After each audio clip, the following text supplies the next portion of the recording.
Hi everyone, this is Penny Rogers from Our Crazy Adventures in Autism Land, and today we will be talking about what if you've been teaching the wrong age of your child this whole time.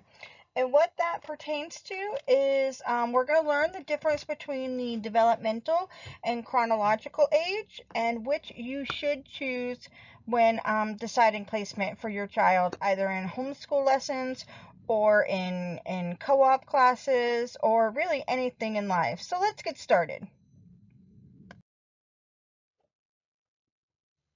So, what's the difference between developmental and chronological age, and why do we need to know?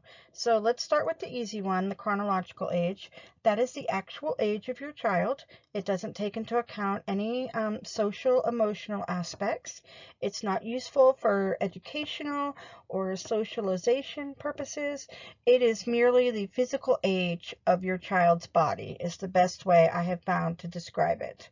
So if you want to know physically how old your child is, that would be their chronological age. Their developmental age, however, is a little more important.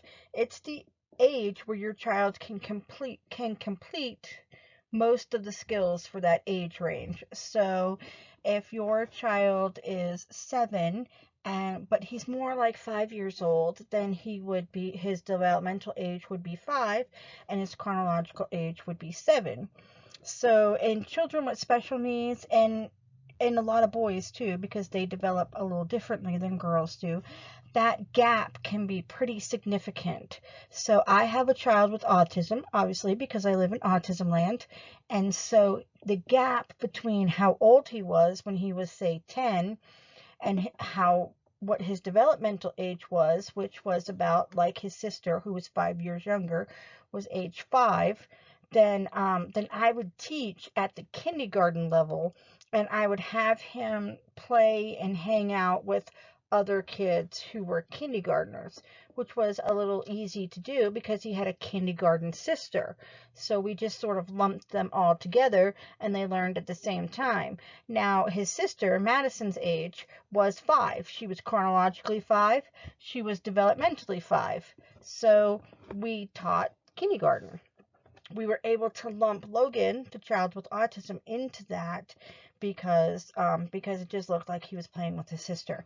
But that's the level that you want to teach to have them socialize with, to sort of base their life decisions around when you're doing their homeschooling and their spiritual and anything like that decisions. You would all base that on developmental. And I'm going to show you throughout the slides how to figure that out and how to teach to that level. It's important because they have to fill in all the gaps for that age level before they can move on to the higher level thinking.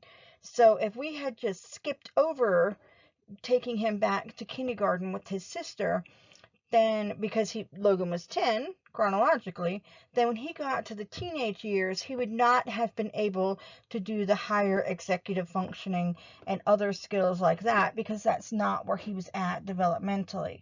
So we made him the most successful by teaching to his developmental level. No one wants to be pushed out of their comfort zone, completely out of their comfort zone, and forced to learn whatever level that is. You sort of have to keep them in their comfort zone and push them a little bit outside of it. So that's why it's important to know their developmental level. So progress comes faster and with far less stress for everybody, you and your child, when you know the difference and you use it to your advantage. But how do you know if your child has a different developmental age? Because in the prior slide, remember I said Madison was developmentally 5 and chronologically 5. And in a lot of girls, they can stay at the same level. Or if you have a gifted child, that child may be older than their developmental age may be older than their chronological age. So there are a couple things. Is your child advanced in some areas but delayed in others? If your child is delayed in some areas but like super far advanced in others, then you may have a varying developmental age or you may have a younger one. Another example for Logan would be that he was very advanced in math and reading. Those were two things that he could do really well. But he was severely delayed because of his autism in things like social skills or, occupational skills, things like that. So if your child is really advanced in some areas but really behind in others, that's a surefire sign that their developmental age is different than their chronological age, and you need to figure it out. So we already talked about higher level skills can't be attained without filling in the gaps. So I know you're thinking, well, my child's really advanced in this age, so that obviously is his age. But not necessarily. If the neurons in the brain haven't fired in the undeveloped areas to make new neural pathways, you're going to have huge gaps in development. That's going to turn into huge academic gaps. That's going to turn into huge social skills gaps. Just huge gaps that you're going to have to then, it's going to be so stressful for everybody. And you're going to have to backtrack anyway to fill those gaps in, because you can't go into higher skills without learning the lower ones. I can't go onto the stage and dance a full ballet without having learned ballet, without having taken all of the earlier classes that show me how to get on point and how to, do the little turns and all that. So you can't just jump up and do something without practicing it beforehand. And it's no different with our children and their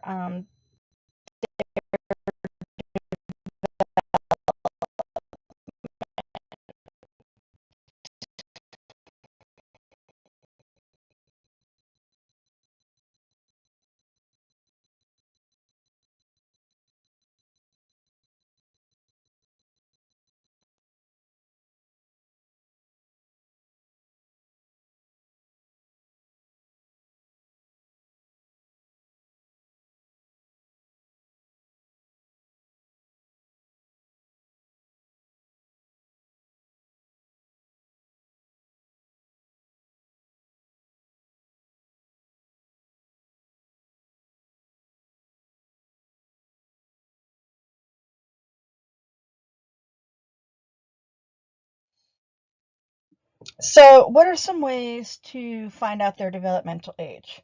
First and foremost, I would play with them. I would simply get on the floor, no strings attached, nothing, just the child and I, and play whatever the child wanted to play. And that's going to give you a good idea of if there are some deficiencies or if there are some areas that child needs to work on.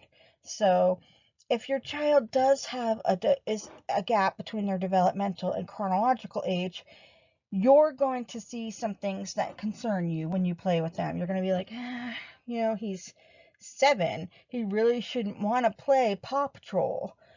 And so you're going to be like, maybe we're not there. So it's going to give you something to look at and sort of a base so that you know where you're starting and how to proceed. The next thing I would do is, and this is where homeschooling is the best, because I would have the child play with other children of varying ages. So you can go to Park Day with your homeschool co-op, or you can invite some other homeschool families over to your house to play together, because your child is going to gravitate toward the children that he has the most developmentally in common with. So Logan would always go, when he was 10, he would always gravitate toward the younger kids because he felt more comfortable with them. They were at his developmental level. They spoke his language, so to speak. So you're going to sort of be able to tell by watching your child that the age range that they are more comfortable with. Now, when I wanted to determine Logan's developmental age, I would bring someone else with me if we were on a play date or if we went to the park or whatever, so that that other person, or I'd ask another mom to do it if no one could go with me.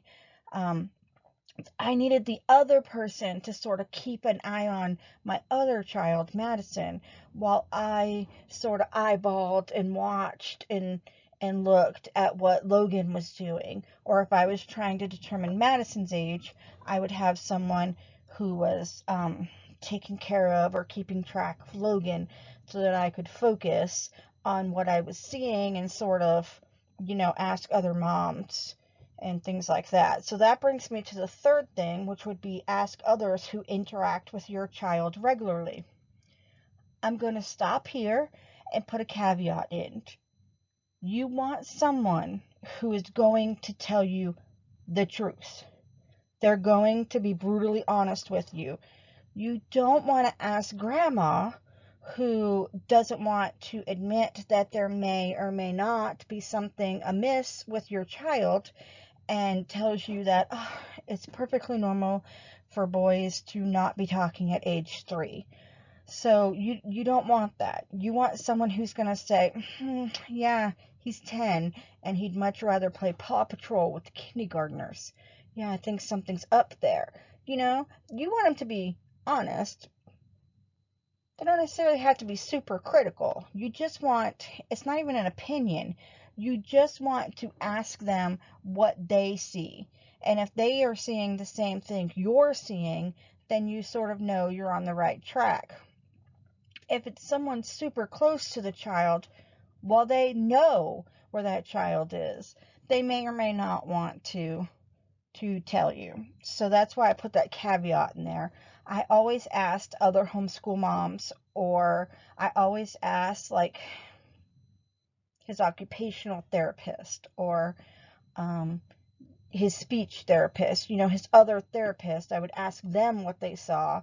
But if I didn't have access to them, I would ask the other homeschool moms or the people at church who took care of him weekly, things like that. But I would never ask grandma what she saw, because grandma tends to see the child through rose-colored glasses, So that's my caveat there.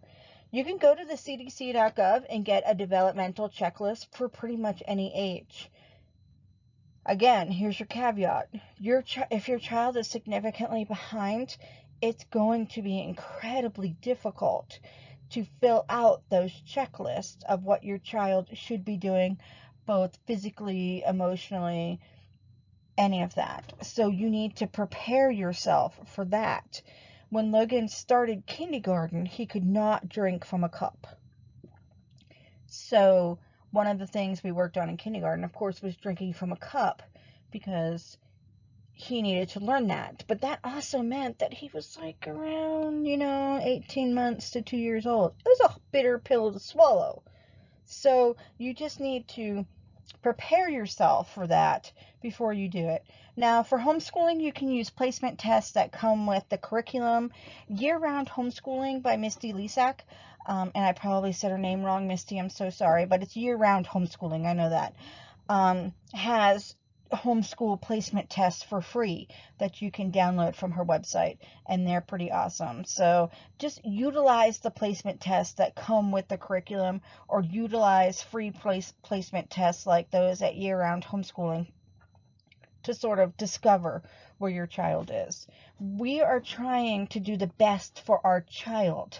So we want to be sure that we know what that is, even if it makes us feel bad, if that makes any sense. Because, yes, it's sort of disheartening to find out that your 10-year-old really is 5 years old, but it's what's best for him. So I needed to know that. Okay, so just, you have a couple caveats on this slide: that you want to play with the child, you want to play with other children, you want to ask others who interact with your child regularly but who are going to tell you the truth, and of course do the developmental checklist and the placement test and all that. So there you go.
So there are some other things to consider. So after you've done all of that, you sort of have a ballpark area of where your child is. Anything we talk about in this slide, it's not going to be like a huge surprise, and you're not all of a sudden going to discover that your 10-year-old is really 3 years old. You already have an inkling of that by the time we get here.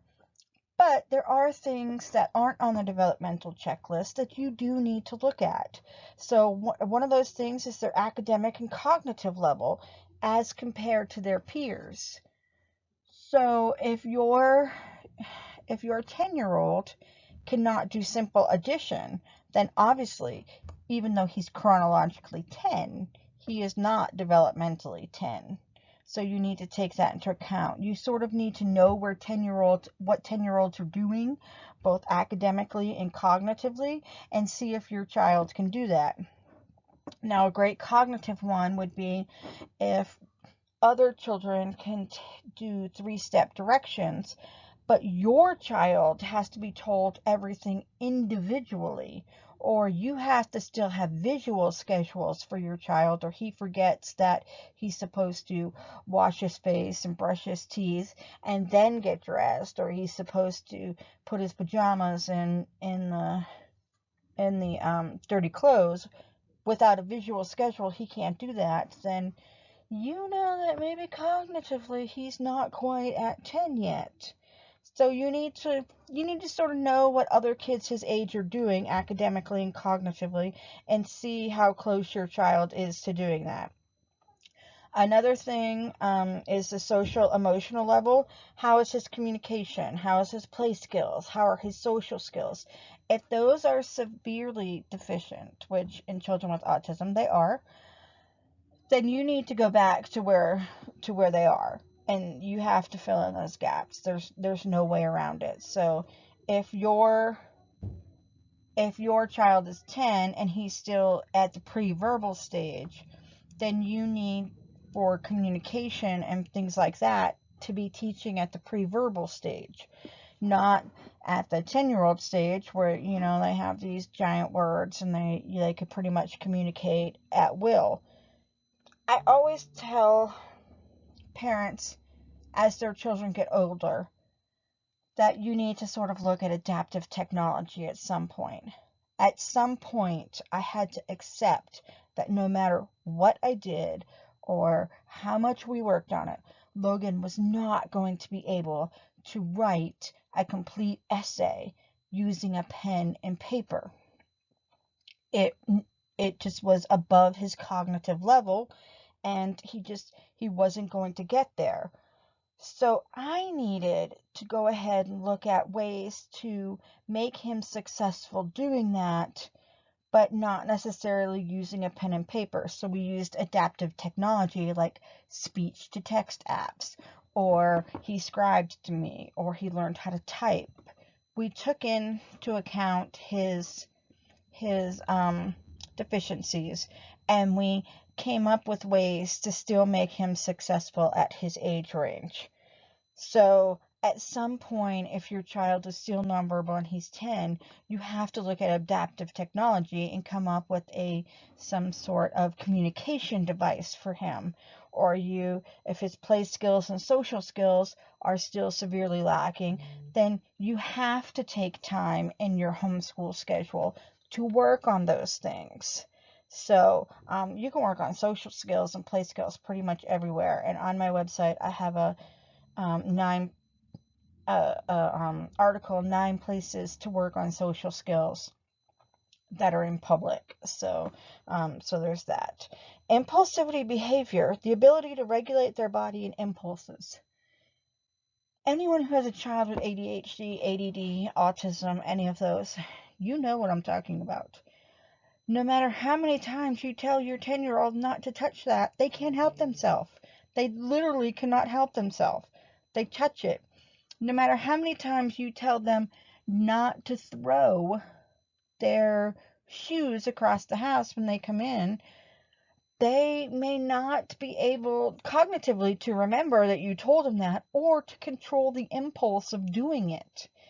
So you also, a 10-year-old can have the impulsivity of a 3-year-old, and expecting him to be 10 when his impulsivity, control, and behavior is that of a 3-year-old is just setting him up for failure and yourself.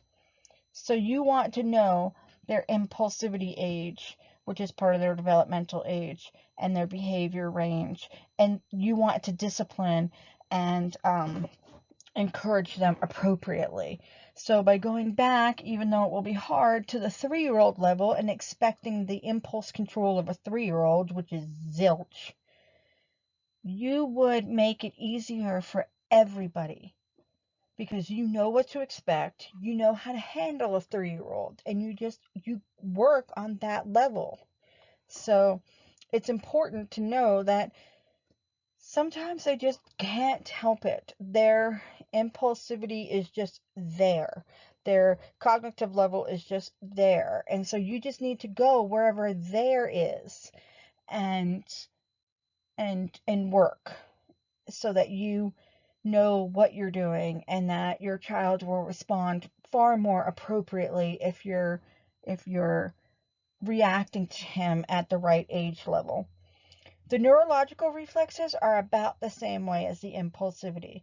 If your child's nervous system is severely underdeveloped, then you're going to get a lot of that significantly delayed impulsivity. So you want to work on some nervous system things to get them up to par. So if they have a severely underdeveloped nervous system, before you did a hard subject, you might want to go ahead and brush them. And if you don't know what brushing is, feel free to Google it. Or I, again, have a article on my website about brushing and joint compressions. But you want to sort of engage that nervous system, either rev it up if it's super lethargic, or sort of calm it down if it's super revved up. So you'll know, because normally the really impulsive kids have the really revved up nervous systems. So those are the ones that you just want to sort of calm down. You want to let them swing before you do a lesson, or you want to brush them, or you want them to sit with a weighted vest or do heavy work, things like that before they do a lesson. If they have a super lethargic nervous system, they'll normally have some hypotonia, which is poor muscle control. They will flop everywhere because they can't control their body movements. And so you need to sort of rev up their system before you do something that will need, a lot of brain power. So you want them to jump on the trampoline. You want them to, you want to brush them a little harder and do the joint compressions than you did with someone who already has a revved up system. They probably don't need the weighted vest and all that because they're already pretty chill. So you're doing things to sort of get them moving, get them awake, for lack of a better term. So all of these factors will factor into the other things, the watching them play with the kids, the asking other people, the developmental checklist, and the placement test. And you've got to sort of take all the information that you get from all of those things and look at all the different levels, and then find the one that they are going to be the most successful at. You want them to be confident. So if they can do 80% of all of the age 4 things, but they can only do 50% of the age 5 things, then you would put them at age 4. Because we talked about this earlier, you want them in their comfort zone, you want them to trust you, and you want them to know that you're going to push them just beyond where they're comfortable, just beyond what they can do. They're going to learn new things and make new neural pathways in their brain, but then you're going to bring them back to where they're comfortable. You're not going to keep them out there dangling so that they don't trust you and they think you've left them. You're going to sort of take them out there, teach them something, bring them back and praise them. So that's what you're doing.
So that's it. It's not rocket science to find the developmental age versus the chronological age.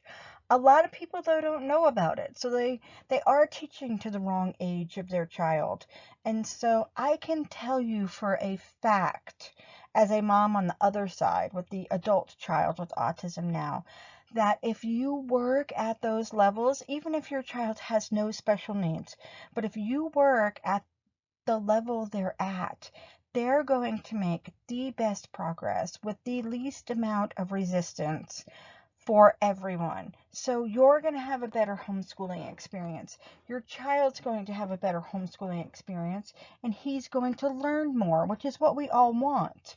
We want our children to learn the most they can at the speed that they can go. So by finding their developmental age, you do that. Now, sometimes it can be hard to find their developmental age, even if you've done all those things, and you may still have questions. So feel free to reach out to me if you still have questions, or in your swag bag, you will find a coupon for any item in my store, and one of those items is my homeschooling autism ebook. And even if you don't have a child with autism, it's a great book because it sort of shows you from kindergarten all the way through graduation what we did with our child and the progress that he made. And I lay it out. I tell you our mistakes, I tell you our successes, I tell you what worked, how long it took me to figure out what worked, what didn't, what you might try. But there are all kinds of other things in the store you could pick too. So make sure you check your swag bag for that. But I'm happy to help. So please feel free to reach out to me. It's important that even with your special needs kids or with your typical kids, that you know their level, and that you forget their chronological age, because it really is just the physical age of their body. The most important age you need to know is the developmental age, and you will never regret finding out what that is, even if it's super difficult, even if it's one of the saddest things you've ever had to do was learn that your 10-year-old really is 3. It can be, I agree, it's a bitter pill to swallow, but you will find that once you start filling in the gaps, that they will make developmental leaps rather than crawling along. Like Logan went from being 5 years old when he was 10 to now at 21. He's about 17, 18 chronologically. So we made up some time there. And a doctor once told me, when I was very upset in his office because Logan was severely behind, that when they become adults, that sort of developmental gap isn't as noticeable. And now that Logan is an adult, I can tell you that's 100% true. No one walks around asking adults how old you are. You just hang out with other adults. And then somewhere along the line, you discover that your best friend is 35 and you're 46. And you're like, what? So if you can get your child, even if your child is significantly behind, if you can get him within a 3 to 5 year age range of his actual chronological age, as an adult, people won't know the difference. But your child will always remember being happy in homeschool because mom worked or dad worked at their level and helped them to be the most successful version of themselves that they could be. And that's really all we want. So thanks for taking my course. Feel free to, like I said, to ask me questions or to look in your swag bag. And I hope you enjoy the rest of the conference.